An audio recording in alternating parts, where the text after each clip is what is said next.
Welcome back to our channel commerce cafe.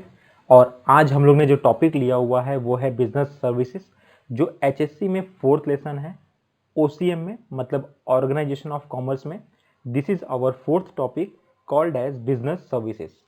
So today we are going to start few MCQs question from this chapter और हम इसे आज solve करेंगे। आप ध्यान से सुनिएगा बिकॉज ये बहुत इंपॉर्टेंट चैप्टर है, बहुत ज़्यादा वेटेज के साथ बोर्ड एग्जाम में आता है। Question number 1, services are dash in nature. अब इसके 4 आंसर गिवन है। Number 1 tangible, number 2 intangible, number 3 both and number 4 none of these. तो यहाँ पर क्या है जो आंसर होगा, देखिए टैंजिबल का जो मतलब होता है जिसे हम देख सकते हैं, जिसे हम टच कर सकते हैं। The thing which we can see and which we can touch called as tangible. Intangible मतलब जो हमें दिखाई नहीं देता। तो किसी भी चीज की जो सर्विस होती है इट इनटैंजिबल होती है। आपने पढ़ाई होगा, आपको पता होगा services are always intangible in nature because service कभी भी किसी की भी दिखती नहीं है, हम उसे टच नहीं कर सकते, हम उसे देख नहीं सकते। सर्विस को हम फील कर सकते हैं वेदर इट इज गुड और बैड। तो इसलिए services are intangible in nature, मतलब जो यहाँ पर ये सेकंड ऑप्शन है इनटैंजिबल, ये आपका राइट आंसर है। ठीक है। नंबर टू आ जाएगा अभी आपका। RBI was established in the year 1932, 1944, 1945 and 1949। अब इन चारों में से जो राइट आंसर है वो थर्ड वन है 1945। आरबीआई को स्टैब्लिश किया गया था 1945 में और जो अमेंडेड एक्ट था इट वाज 1944। तो 1944 एक्ट के तहत 1945 में आरबीआई को स्टैब्लिश किया गया। मींस इसका जो राइट आंसर है वो है 1945। The next question is the term bank comes from the French word. अगर आपने पढ़ा होगा तो बेसिक सा बात है, जो फ्रेंच वर्ड था बैंको, ये जो यहां पर 4 ऑप्शन है बैंको, बेंच, बैंकोस एंड बंक। तो जो बैंक वर्ड आया ये एक फ्रेंच वर्ड से आया है जिसका नाम है बैंको। मतलब जो हमारा थर्ड क्वेश्चन है उसका जो राइट आंसर होगा वो है नंबर 1 बैंको। फ्रेंच वर्ड ध्यान दीजिएगा, एग्जाम में क्वेश्चन आएगा तो आप 2-3 बार अगर बोलेंगे बैंको बैंको बैंको तो आपको रिमाइंड हो जाएगा बैंको से बना बैंक, और बैंको कौन सा वर्ड है, इट्स अ फ्रेंच वर्ड। तो this one is the right answer. And the next question is which principle is not applicable to life insurance. अब यहां पर जितनी भी चीजें लिखी गई हैं ये सारे प्रिंसिपल्स हैं। Insurable interest, utmost good faith, indemnity and subrogation, चारों जो हैं ये प्रिंसिपल ऑफ इंश्योरेंस है। तो यहां पर बोल रहा है कि एक ऐसा प्रिंसिपल है जो लाइफ इंश्योरेंस में एप्लीकेबल नहीं होता और इसका जो राइट आंसर है वो है इंडेमनिटी। जो principle of indemnity is not applicable to life insurance, तो इसका मतलब है इस क्वेश्चन का जो राइट आंसर है वो है indemnity. This is our right answer. Okay, so let's start our next question. Question number 5 creates time utility. अब इनमें से कौन ऐसा है जो टाइम यूटिलिटी को क्रिएट करता है। Number 1 warehouse, number 2 transport, number 3 communication and number 4 place.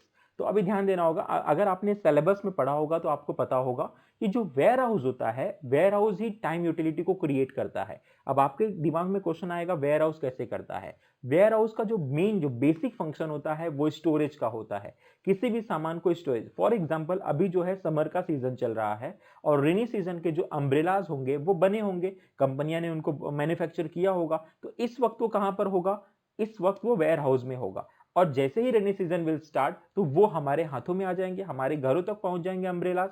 तो अब वो क्या होगा, वेयर हाउस से निकलकर यहां पर हमारे पास आ जाएगा। मतलब टाइम की बात है, आज समर है, समर से जब रेनी सीजन आ जाएगा मतलब टाइम चेंज हो जाएगा। तो वेयर हाउस हम लोगों को वो यूटिलिटी फंक्शन को फुलफिल करता है, किसको, टाइम यूटिलिटी। और मैं आपको एक और चीज बता देता हूं, जैसे वेयर हाउस टाइम यूटिलिटी को क्रिएट करता है, सेम जो ट्रांसपोर्ट होता है वो प्लेस यूटिलिटी को क्रिएट करता है। इसका एग्जांपल है बनाना। आप एग्जांपल ले लो, बनाना है जो महाराष्ट्र भुसावल में सबसे ज्यादा होता है लेकिन ऑल ओवर द इंडिया चला जाता है। कैसे होता है, ट्रांसपोर्ट के थ्रू। ये जो बनाना है हर जगह इंडिया के हर पार्ट में ट्रांसपोर्ट के थ्रू पहुंचाया जाएगा। तो जो ट्रांसपोर्ट होता है वो कौन सा क्रिएट करता है, प्लेस यूटिलिटी, एक प्लेस से दूसरे प्लेस पर। और वेयर हाउस जो होता है वो टाइम यूटिलिटी, मतलब एक टाइम से दूसरे टाइम में। तो इसका आंसर है फिफ्थ वाले का warehouse. Warehouse creates time utility. Okay, so next question is current account is opened by dash salaried person, businessman, poor man and none of these।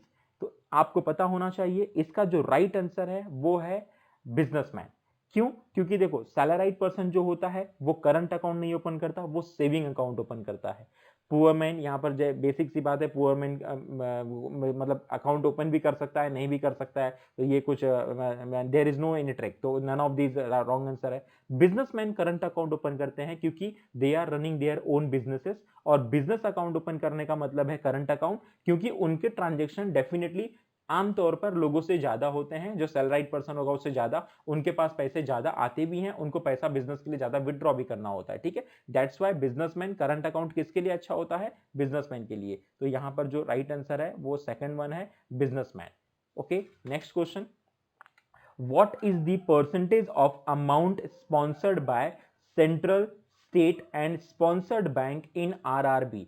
अच्छा, अभी आप लोग ने पढ़ा होगा regional rural bank, full form of RRB is regional rural bank. इसमें क्या होता है? इसमें सभी लोगों के परसेंटेज होते हैं, ओके, डिफरेंट डिफरेंट, 3 लोग मिलकर आरआरबी बनाते हैं, या फिर आप बोल सकते हो उसमें इन्वेस्ट करते हैं।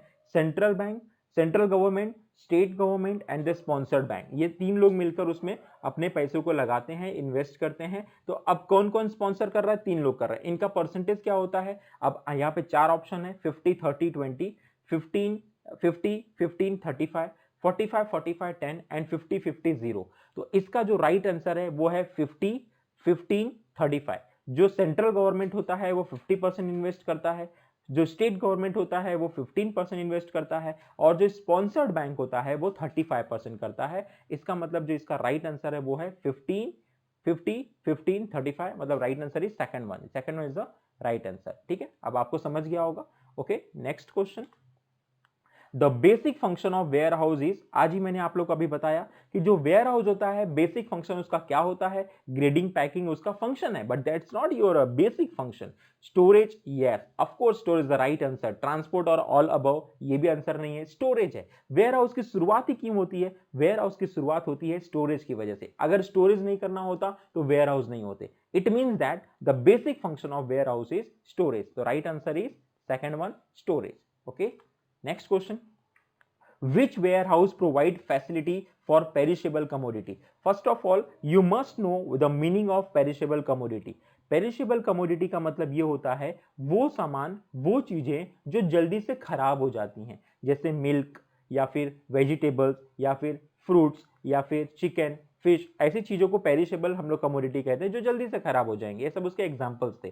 तो पेरिशेबल चीज आपको भी पता है, हमारे घरों में पेरिशेबल चीजें आती हैं, हम कहां पर रखते हैं? उसे रेफ्रिजरेटर में रखते हैं। यस ऑफ कोर्स, हम लोग उसे फ्रिज में रखते हैं। ठीक उसी तरह से यहां पर private warehouse is the not answer, public warehouse is not our answer, cold storage warehouse and duty paid warehouse, जिसमें से आंसर होगा रेफ्रिजरेटर की तरह होगा कोल्ड स्टोरेज वेयर हाउस। मतलब पेरिशेबल कमोडिटी को रखने के लिए जो बेस्ट जगह है that is our cold storage warehouse. तो इस क्वेश्चन का आंसर है third one, cold storage warehouse. This is our right answer. Next question is our 10th question, which policy covers all type of risk of a vessel while it is anchored at the port for a particular period of time?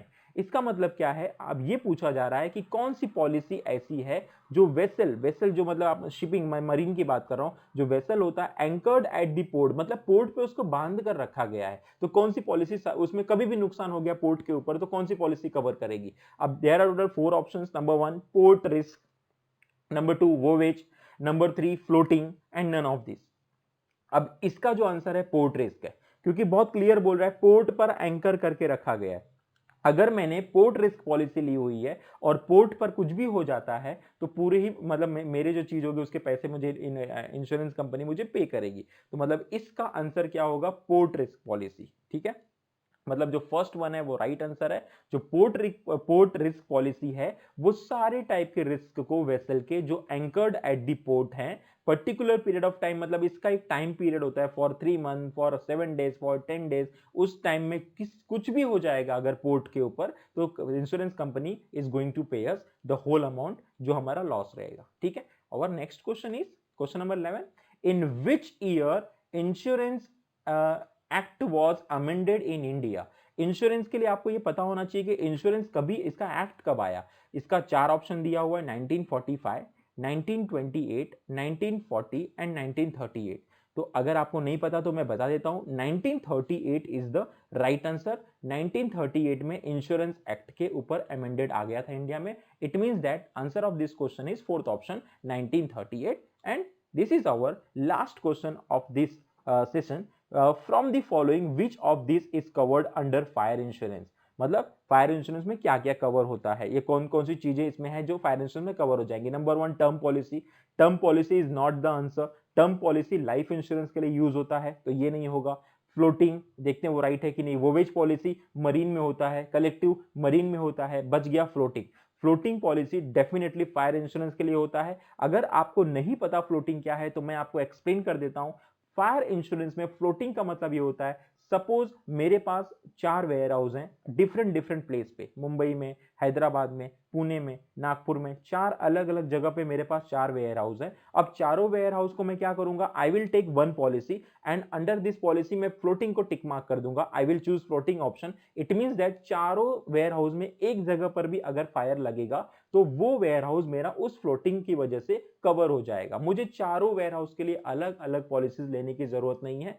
I will take just one policy, I will choose the option floating. और under floating option क्या हो जाएगा, चारों में मतलब मेरे चारों ware house cover हो जाएंगे। किसके लिए, फायर इंश्योरेंस के लिए। तो इसने पूछा था from the following which of this cover under fire insurance, तो मैं आंसर बोलता हूं फ्लोटिंग। ठीक है, तो इस तरह से हम लोगों ने इसका भी आंसर देख लिया।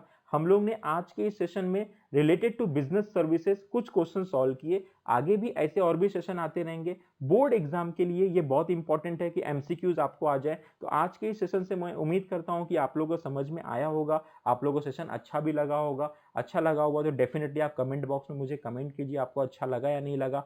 और हम लोग इसी तरह से आगे के सेशन में भी और भी एमसीक्यूज लेकर आते रहेंगे अलग अलग सब्जेक्ट्स के लिए। तो thank you very much for watching this video और मिलते हैं आपसे अगले वीडियो में।